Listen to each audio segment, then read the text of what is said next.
This is a mobile morgue, a body trailer, needed by counties in South Texas overwhelmed by dead migrants. 27 bodies that were stored in this mobile morgue. How about the little girl here with a brand on her arm? A little girl with a brand on her arm because of your policies. And how about the lost voices for people dying from fentanyl, harming Texas and harming this country? You know it. He's right. People, including children, are dying right now on our southern border. But it gets worse, because the border crisis happening right now affects every single American, whether you live in a border state or not. But now the CDC is saying that fentanyl overdoses in particular have killed more people 18 to 45 since 2020 than COVID, car accidents, and suicides. This has to be a political nightmare for the Biden administration. So then why do they continue to ignore it? Are you thinking of going to the border? At some point I will, yes. Do you have plans to visit the border? Not today. Why are they leaving our border patrols overrun, helpless, and fighting a losing battle every single day? Why are they putting our National Guardsmen, like this man who just died trying to save a drowning migrant, at risk here at home? Tonight, I'll show you why. I'll show you how Biden's border bloodbath is all about money and funding the far-left organizations that'll keep Democrats in power. Tonight, Biden's border bloodbath. The deadly crisis exposed. Hello, America, and welcome to the Glenn Beck program. I call this a border bloodbath because it is. But everything we're dealing with in this administration is death. We are dealing with a death cult. We are. They're arguing to shout your abortion, celebrate the fact that you're having an abortion. They are doing mutilation surgeries now on our kids in schools, giving them harmful things that can very likely lead to suicide later. By the way, COVID led to massive spikes in suicide. The media didn't even cover that. They're still not covering that. It's a death cult. What we're doing with the war in Ukraine and with our energy alone, 2 million people are going to starve in the next 2 years. 2 million people in the world will starve because of what's happening right now. And America, for the very first time, will not be in a position to help because we won't have the fuel or the fertilizer or possibly the farming that we need to be able to help. It's a death cult. I want to make the case tonight. There are two major stories happening in the country right now. And for some reason, these are the two stories the Biden administration is trying to control the narrative about. Now, in any sane time, what I just said would be called propaganda. But propaganda got a dirty name with the Nazis, and so they changed that word literally to advertising. But that's all the press does, is advertise how great this administration is. Today I read an op-ed in the New York Times that told us these are the greatest economic times that we've had since men were on the moon. These are not sane times. In times like these, you can always tell what the tyrants, the rulers, etc., are worried about just by following their own moves. I want to show you something. The Biden administration's Disinformation Governance Board to tackle the spread of misinformation in the U.S., focusing on Russia and the U.S.-Mexican border.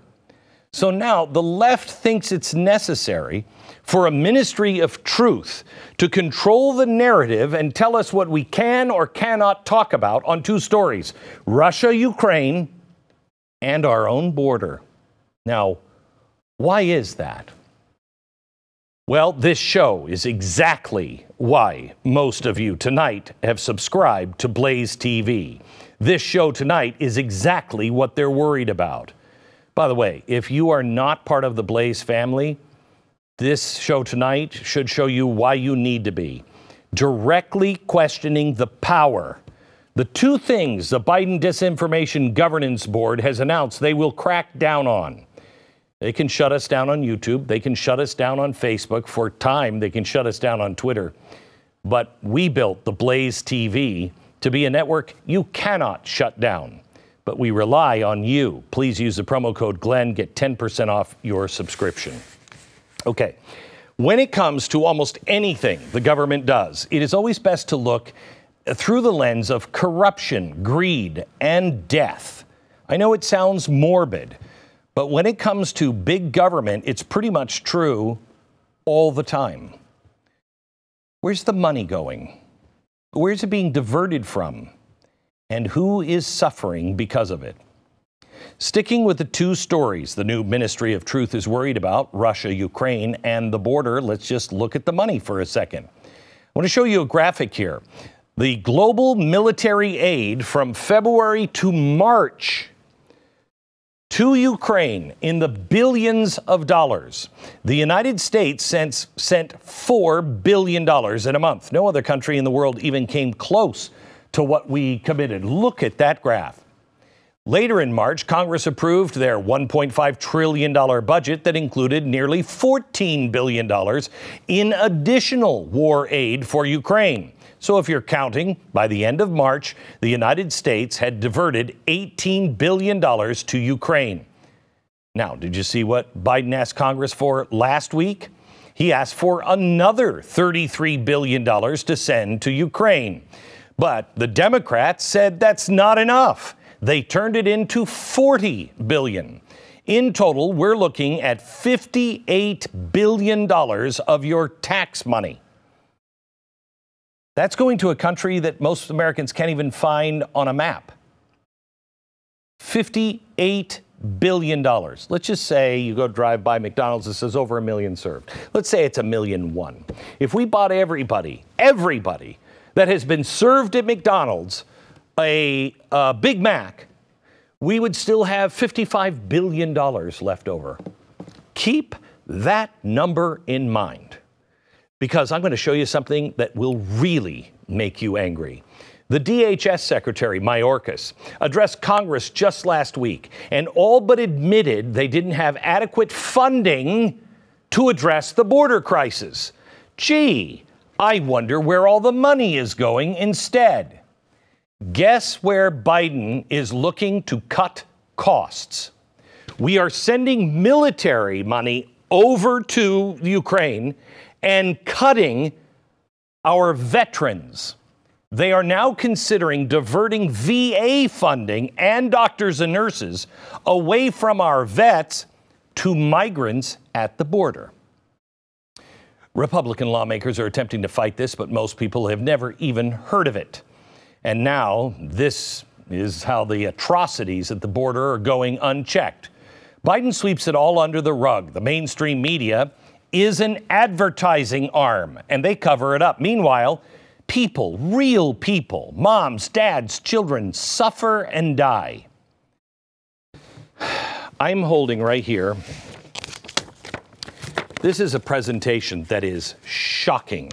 And we got it it's a leaked document from law enforcement officials in Texas. I'll show more of this to you later. But it is in our cities. We are at ground zero for the main pandemic in the country right now. And that pandemic is not COVID. Law enforcement just here pleading for state and federal governments to stop the flow of fentanyl. And it's getting much worse. It is a pandemic traveling across multiple international borders and killing by the hundreds of thousands. Let me show you how potent this stuff is. So you know, that's the size of a penny. You can see that. Let me just take a little bit out. I'm going to show you. Can you get a close-up chance of that? Let me take just a little of this, which represents fentanyl. This is actually probably too much. You ready? That's actually, I think, too much. That's enough to kill a human being. See the little white speck here? That's enough to kill an adult human being. This is enough to kill 500,000, 1 million, 2 million, 3, 4 million. This would kill 5 million people. 5 million. And this is nothing. Let me show you. Just a few weeks ago, 3 men were arrested in Georgia with enough fentanyl to kill every person in the state. It fit inside a box in the back seat of their truck. This is enough to kill everyone in Chicago. Everyone. People are dying, including casualties from our own military. And the new Ministry of Truth wants to make sure their narrative is the one that we're talking about. Well, it ain't gonna happen. Not here. I'm gonna tell you what's really happening. We have just begun when we come back.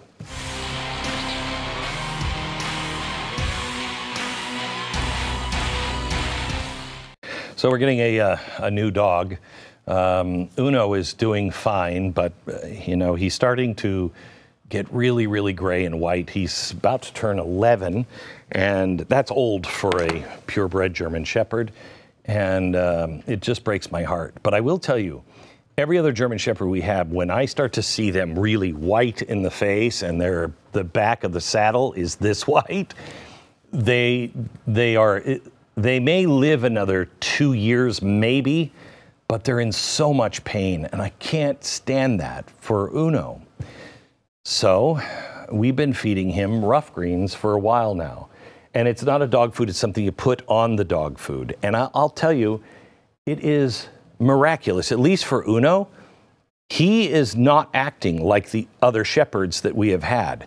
He is still like a puppy. And I believe it truly is all about this. Antioxidants, all of the things, probiotics, all the things that your dog needs. It's not a dog food, you put it on the dog food. And it has the enzymes and the probiotics that are alive, that are cooked out of the dog food. Rough Greens wants to make sure your dog likes it before you buy a bag. So they're going to send you a free bag. All you have to do is just pay for shipping. Go to roughgreens.com/Beck or call 833-GLENN33. 833-GLENN33, roughgreens.com/Beck. Okay, Chip Roy is going to join us here for a second. Let me just go over the numbers. These are the last official numbers we have, and they're from March of this year. This is directly from Border Patrol. There were over 200,000 encounters at the border in just 30 days. Those are the ones we caught. That's a 33% increase from the month before. These are numbers we have not seen in 2 decades. However, we've never seen them like this month after month. In the first 6 months of this year, we are already over 1 million arrests at the border. If March is any indicator, we will easily top 2 million people coming across our border. By the way, that's not counting the terrorists. That's just the ones we have caught and arrested. And let's see, the good news is 2 million. Oh, look, we still can kill another 3 million people with what we have left just in the fentanyl of this one grab. Now, 2 million people, let's put this into perspective. That would instantly create the 5th largest city in the United States. It is more people than we have in Dallas, in San Diego, in San Antonio, in Philadelphia, and Phoenix.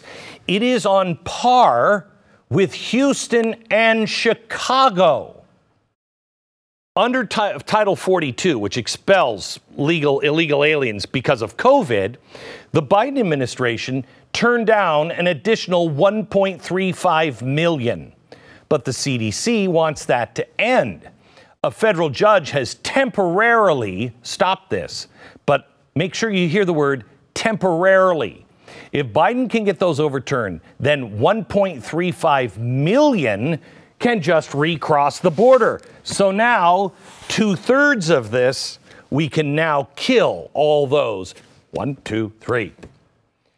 Now, despite what Secretary Mayorkas has said in public, privately, Even he is telling members of Congress that lifting Title 42 is about to unleash a wave that is absolutely unsustainable.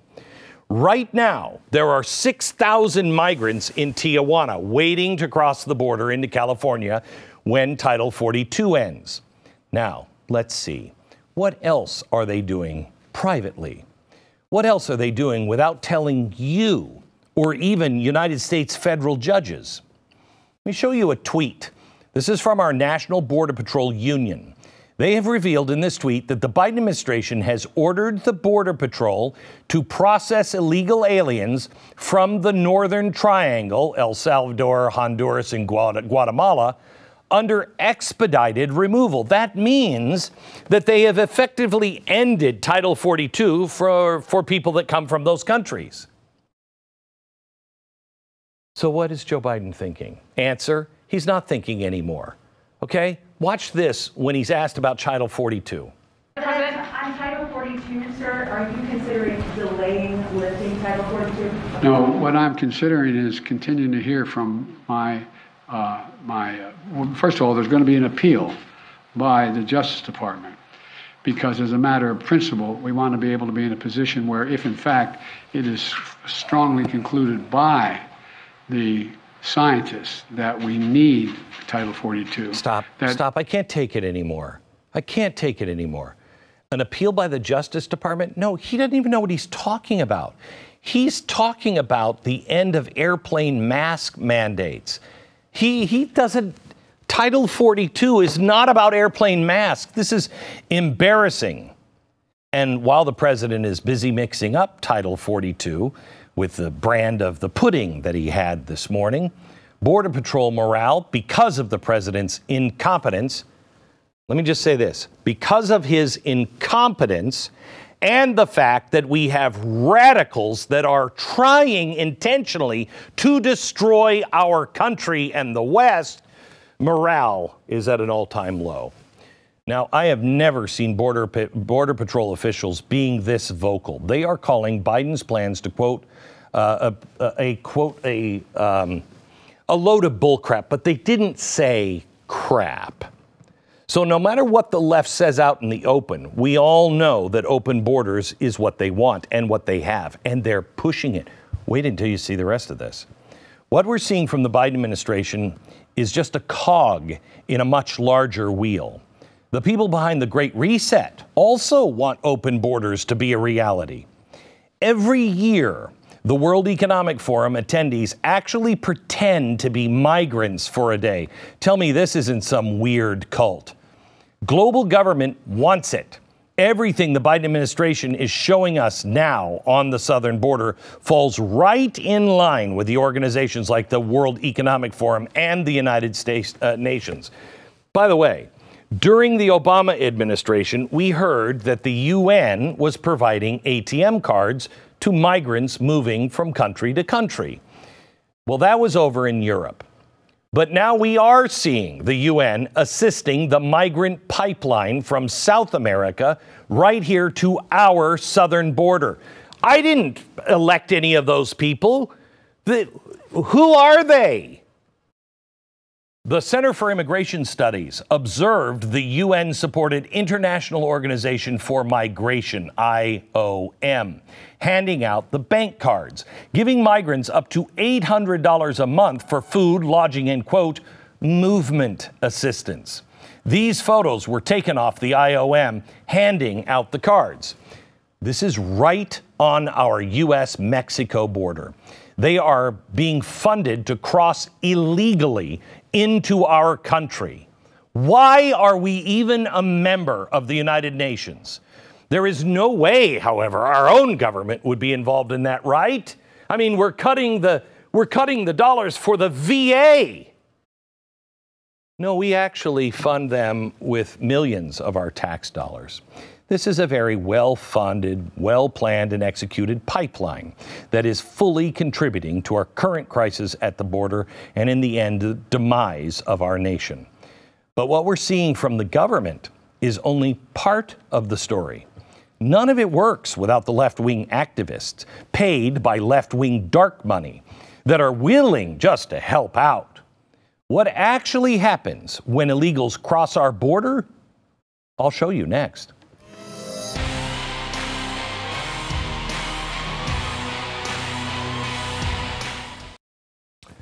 Have you seen the story came out yesterday? The price of beef is going to be the highest it has been in, quote, generations. Oh, okay. So how are you going to afford meat? Well, let me talk to you about American Wagyu burgers. Huh? Good Ranchers American Wagyu. It is raised right here in the United States. I don't know if you know this, but a lot of our U.S. choice and prime, a lot of that comes from overseas. The United States has ranchers that produce the rich, buttery texture that people who really know their steaks crave. And they're made into burgers, individually wrapped so you can easily pull them out and cook them right on the grill or in the skillet. And then you can use them for other meals as well. With meat prices soaring, I would like you just to look into this, okay? If you subscribe, you lock in your price and get $25 off of every box for the life of your subscription. So it can go up to be the highest price in generations, but your price will not change. 2 pounds of free Wagyu burgers and zero inflation? What are you waiting for? Get both by using my code Glenn, Glenn, or visiting goodranchers.com/Glenn. If you're not the person that buys meat in your house, tell the person who does that you can grab your 2 pounds of free American Wagyu burgers today before they're gone. Good Ranchers, American meat delivered.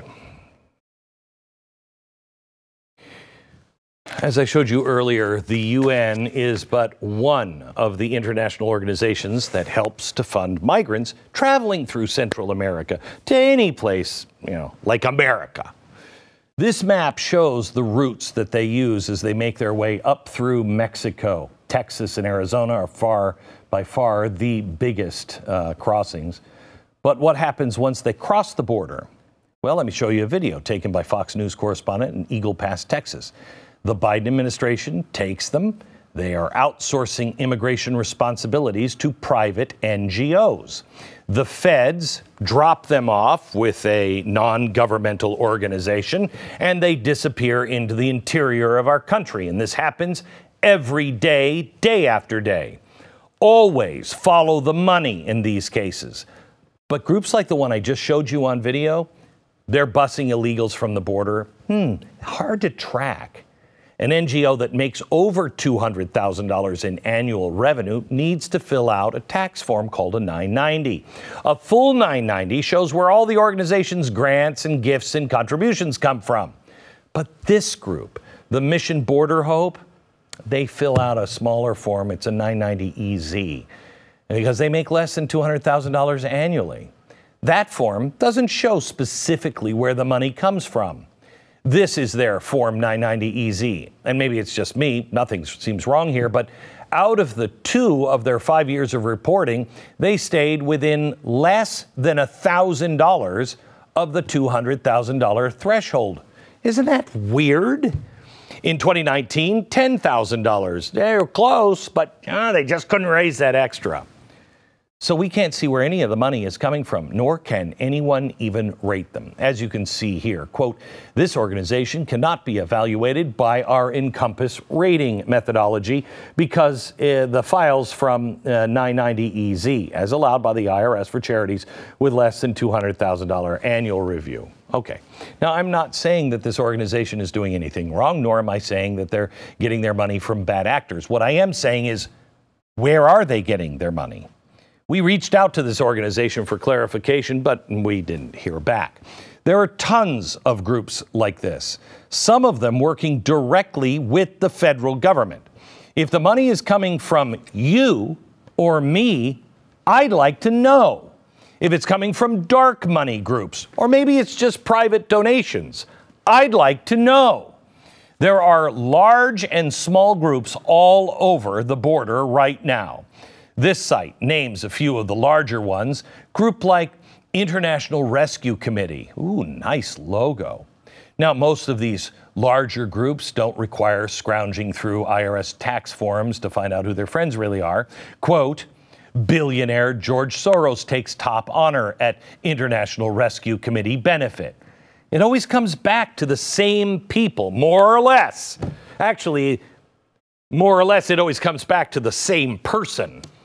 There is always the people that are involved. Let me take the American Immigration Council. They've been getting money from George Soros since at least 2015. The left always claims the moral high ground over immigration. But I'm sorry, I can't stop following the money. Last month, the Inspector General released this report that the Department of Homeland Security issued funds to a group called Endeavors. Now, misusing funds and violating multiple protocols in assisting migrants at the border. The Washington Examiner reported the same month that Endeavors received a no-bid contract of $87 million from the government to assist with immigration work. A no-bid $87 million contract is not really normal. They were given nearly $100 million with zero competition. Now, I'm sure that's not suspicious at all. On January 20th, Endeavors added a new employee, Andrew Lorenzen Strait. Andrew came right directly from the Biden transition team. He went to work for them on Inauguration Day, and shortly after, they received a highly unusual no-bid contract for $87 million. Isn't that weird? Oh, but it doesn't stop there. Axios reported a few days later that the DHS contract wasn't the only one. Endeavors then received another no-bid contract worth $530 million, this time from HHS. Well, it's not like they have a former Biden guy working for them. Oh, I forgot. They do. Moral high ground or moral corruption and rot to the center of our country?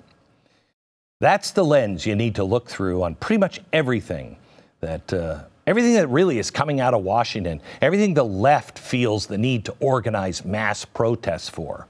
It's corruption, and their corruption and greed has deadly consequences. A National Guard member from Texas drowned a couple of weeks ago.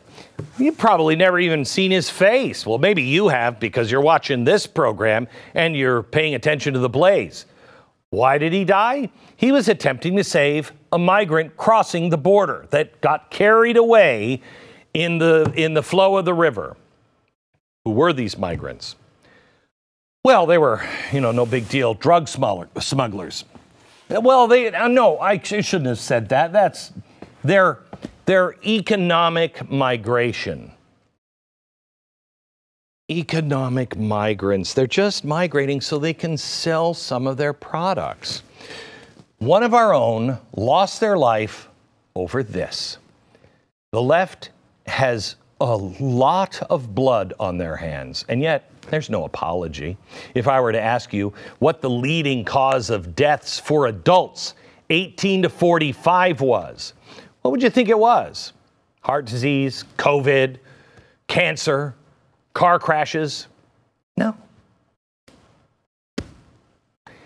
Leading cause in that demographic is fentanyl. This is the pandemic that we should be worried about. But Democrats are trying to pull off a little magic, a little trick to make all of this just disappear.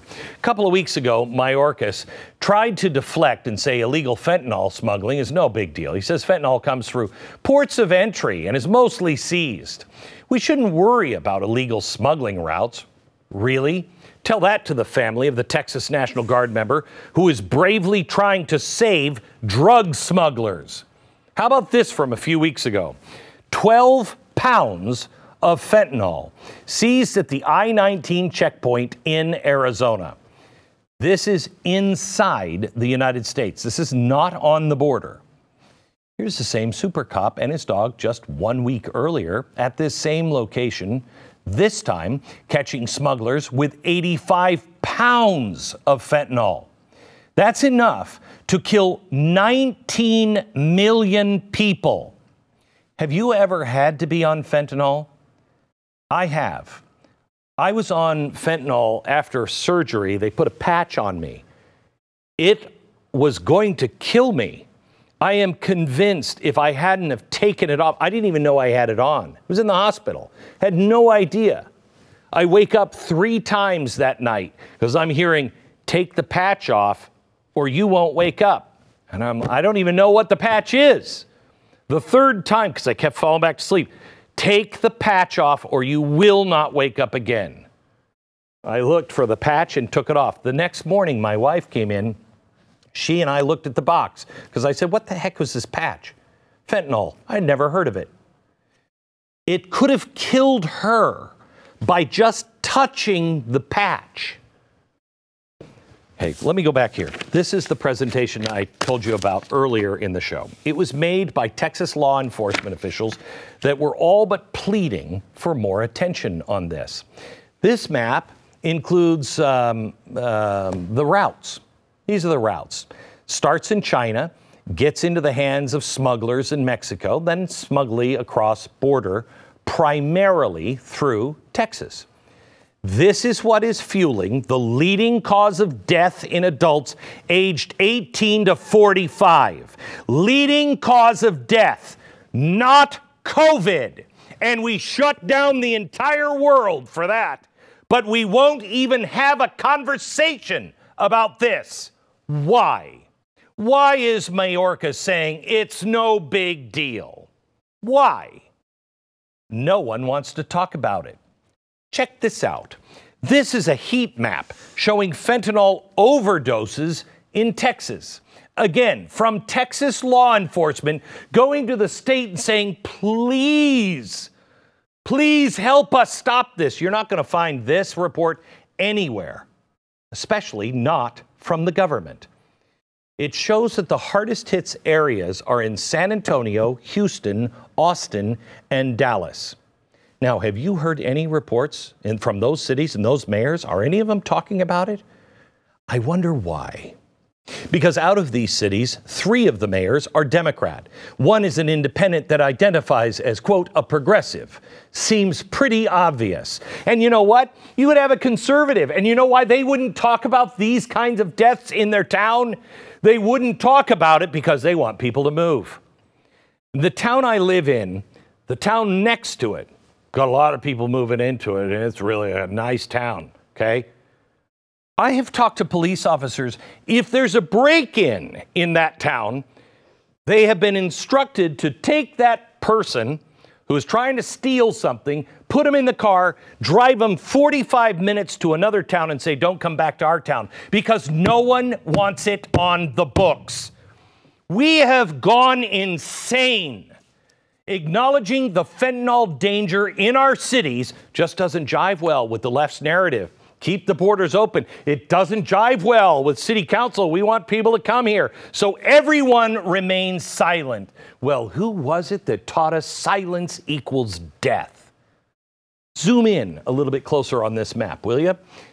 This is Dallas. This is the Dallas-Fort Worth snapshot. By far, the most fentanyl deaths occurred not in the city, but in the suburbs north of Dallas. And if you live in this area, you know it well. Plano, Frisco, Allen, Carrollton.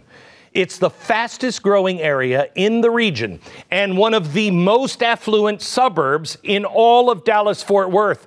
This, maybe it's not getting any coverage because it's killing rich suburbanites. And that's not cool anymore. We can kill them and not report on them, right? This is a death cult. And this sums up the left's policy on immigration. The whole thing. Their policies continue to bring more and more death. And they want it. They cheer it on. And no one talks about it. Because we care about appearance. We care about the ends justifying the means. And you know what? Global warming. Okay, so it kills a few thousand people. Back in a minute.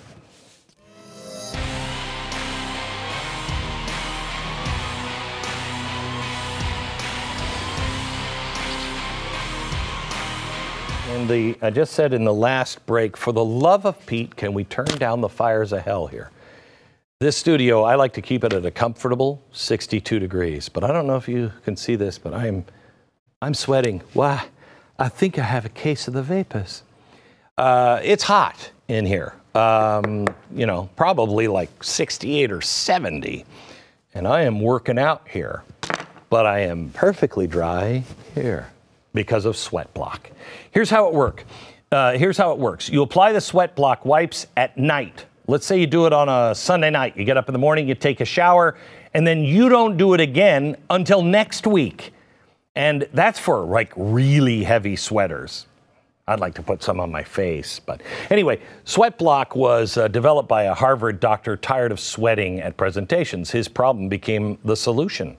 If you're like me, you may not suffer from excessive sweating, but when the lights are on and I'm on stage, when the lights are on and you're doing a presentation, faucets turn on. Sweat Block is a lifesaver for every pitch-giving, hard-working, date-going teenagers. Got teenagers, give them some Sweat Block. Also try the deodorant stick. That's really what I use. It's the best I've ever tried. Get it all today for 20% off. Sweatblock.com. Promo code Beck. You can also find them at Amazon.com. If you ask anyone from the Biden administration, there is nothing to worry about down at the southern border. It's fine. That's despite the out-of-control, catastrophic numbers we are now seeing. My next guest is one of the very few voices, the lone voices of opposition. He has been pushing back, forcing Biden's yes men to answer for what's going on. Congressman Chip Roy. Congressman, how are you, sir? Glenn, I'm doing well. Apologize for coming to you from the cloakroom on the floor of the House, but we're in the middle of a bunch of votes. Yeah, no, not a problem. Thank you for taking the time. Let me start. We were just talking about the fentanyl problem, the drug smuggling. I have on my desk enough powder. If it were fentanyl, it would kill 5 million Americans. We stop this amount all the time, all the time. The Obama administration's his DHS secretary said fentanyl is so dangerous, it's a weapon of mass destruction.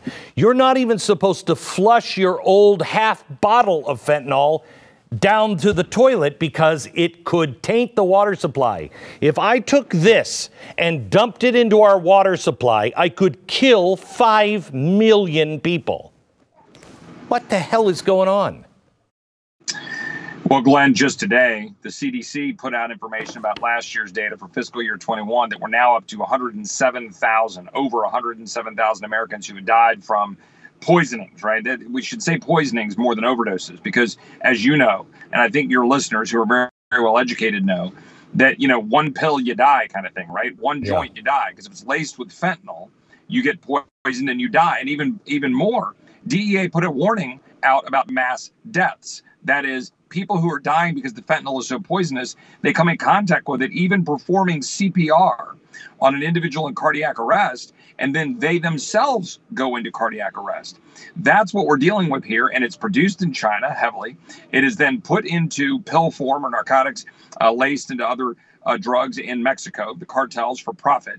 And then it's being funneled into the United States because our borders are profoundly unsecure. Help me out. I can't get metal for something that I'm trying to build. I can't get steel beams. I can't get doorknobs. I can't get curtain rods. How is it that this is the only product that doesn't have a problem with the supply chain? Well, you can't get baby formula either. Yeah. And I can tell you why. It's because this administration doesn't give a rip about the American people, and they're not enacting policies that allow us to... This is different, Chip. This is not just not caring. This is a death cult. When you turn away from this, you're in a death cult. Yeah, I don't disagree. I think it's purposeful. I think that they're doing it for crass political reasons. I think when you see someone like Jen Psaki literally laugh off these kinds of things, still won't apologize for claiming that those Border Patrol agents whipped Haitians, will not acknowledge what's happening. And then 2 weeks ago, when I had Alejandro Mayorkas in front of the House Judiciary Committee, and you might have seen the clip where I asked him point blank, do we have operational control of the border? And he looked at me and he said, yes. And then he smirked and he said, and my predecessor in the Trump administration would have said the same thing. Well, first of all, not true.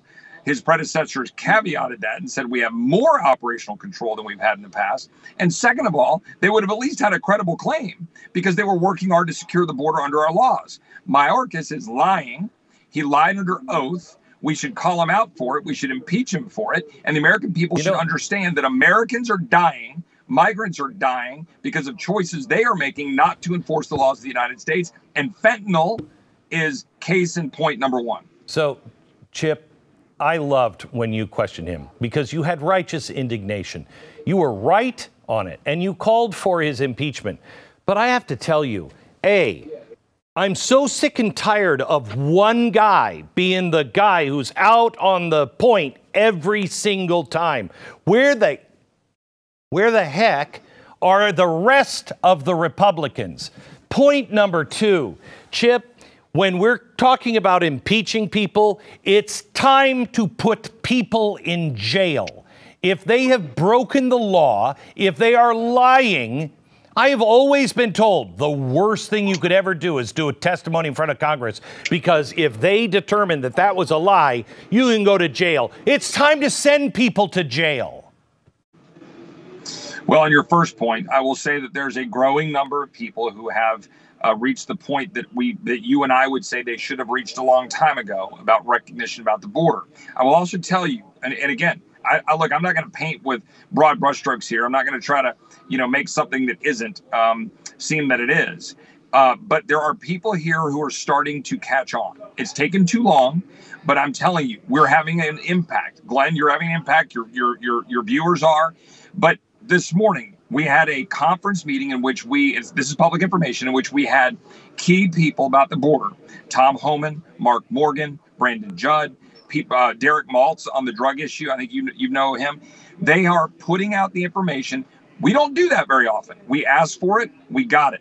We've got more members that are actually asking questions about what this is. They've been ignoring it for too long. We're saying we don't want to have a conversation about future flow. We don't want to have a conversation about status or amnesty. We believe we need to secure the border of the United States, and that needs to be bill number 1 next year, and we need to define it. And we've got a lot of conservatives working on that. And I can promise you, Glenn, I don't care whether we're in the majority or not, I'm not going to be Mr. Nice Guy on this. We're going to call people out, and we're going to have a fight over this, and we're going to secure the you-know-what expletive border.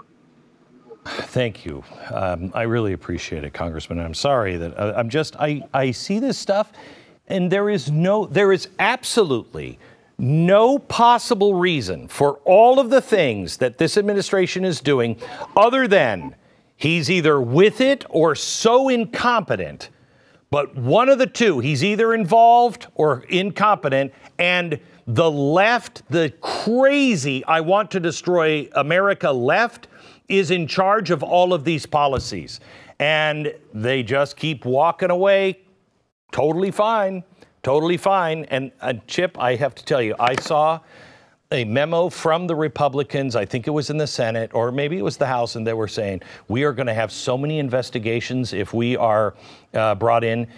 For the love of Pete, I can't take another investigation that just goes on and does nothing. People want action. If we're going to vote for Republicans, Mitch McConnell better understand where the people are. Well, let me just tell you, I agree with you completely. And let me just say, we need answers to a number of questions. This is not the whole list, but we need answers. And when I say answers, we need all-day hearings for week on end, forcing these people to answer questions on the border and why they are forsaking the laws of the United States, on what happened with COVID, the response to it, the lies, the involvement with China, gain-of-function research, the collusion with pharma with respect to the vaccines, so-called vaccines. I want truth. I want to know the impact of that. I want all day, all week, month-long hearings. We need to seek the truth. But we ought to remember that when push comes to shove on policy, Republicans run away from the things that they actually have in their arsenal, which is to stop funding the very bureaucrats who are doing this stuff. Yes. Stop it right now. On September 30th, the funding for government runs out. Why on earth would we give Alejandro Mayorkas another $1 to be used against us, or give freaking Merrick Garland another $1 to go after parents, or to, you know, pursue people with geotags and break our privacy? Why would we do that? Stop doing that right now, and I'm going to be pushing that hard over the next 5 months. So I have talked to many sheriff departments all over Texas, and as I know you have. And again, this amount of fentanyl would kill 5 million people. And they make this kind of discovery a lot here now in Texas. Again, a weapon of mass destruction. At what point, Chip, I'm for the Constitution of the United States and abiding by the Constitution. It is the only law that we have. But at what point does our Constitution that stops the states from protecting their own border, at what point does that become a suicide pact? One terrorist with this amount could kill 5 million people. That's a city, that's Houston and Dallas. Well, Glenn, you're asking the right question. I've been advocating for some time 2 things. One, a little off point, which is that we need to be designating cartels as the terrorist organizations that they are, and we need to knock their knees out, treat them as such, and target them. But secondly, to your point, Texas and other border states are well within their bounds under the Constitution, under the laws of the United States, to declare this an invasion under Article 4 of the Constitution, recognize that it's an invasion, and act accordingly. You can litigate it in the courts if you want. But ultimately, we're going to have to start doing our own level of detention and removal. And I believe that is constitutional and lawful, but you won't know unless you go out and try. So and frankly, have you talked to the governor of Texas? Because I haven't. The governor and his team are well aware of how I feel about this, and they're certainly taking it under advisement. You might remember I was a former first assistant attorney general in Texas. I've been raising these issues. And I think, look, I want to say this. The governor has been doing a lot in the face of a complete and abject failure by this administration. Correct. Let's be clear. They put up razor wire. They've got DPS down there backing up Border Patrol. Border Patrol would tell you that they would be way more overwhelmed if Texas weren't helping. Correct. Texas shouldn't have to do this. Correct. But it is my opinion that we're thinking about this in an old way, and we need to be thinking about it in a new way, which is we're an invasion. Amen. We need to react to it. When my great-great-grandfather was a Texas Ranger in Hays, Blanco, Travis counties, he didn't wait around for the federal government to figure out what to do. Correct. They saddled up, they fought Comanches, and they secured their homes. Yep. We need to do that. Yep. Amen. Chip, thank you so much, Congressman Roy, for being on the program. God bless you. Back in a minute. So what's really interesting is a lot of it's made in China and then shipped to our southern border and brought over by drug cartels. Isn't that what the opium wars did? Isn't that? Tomorrow on radio, I will show you the parallels from history. What were the British trying to do to China? Collapse it. Tomorrow on radio. Good night, America.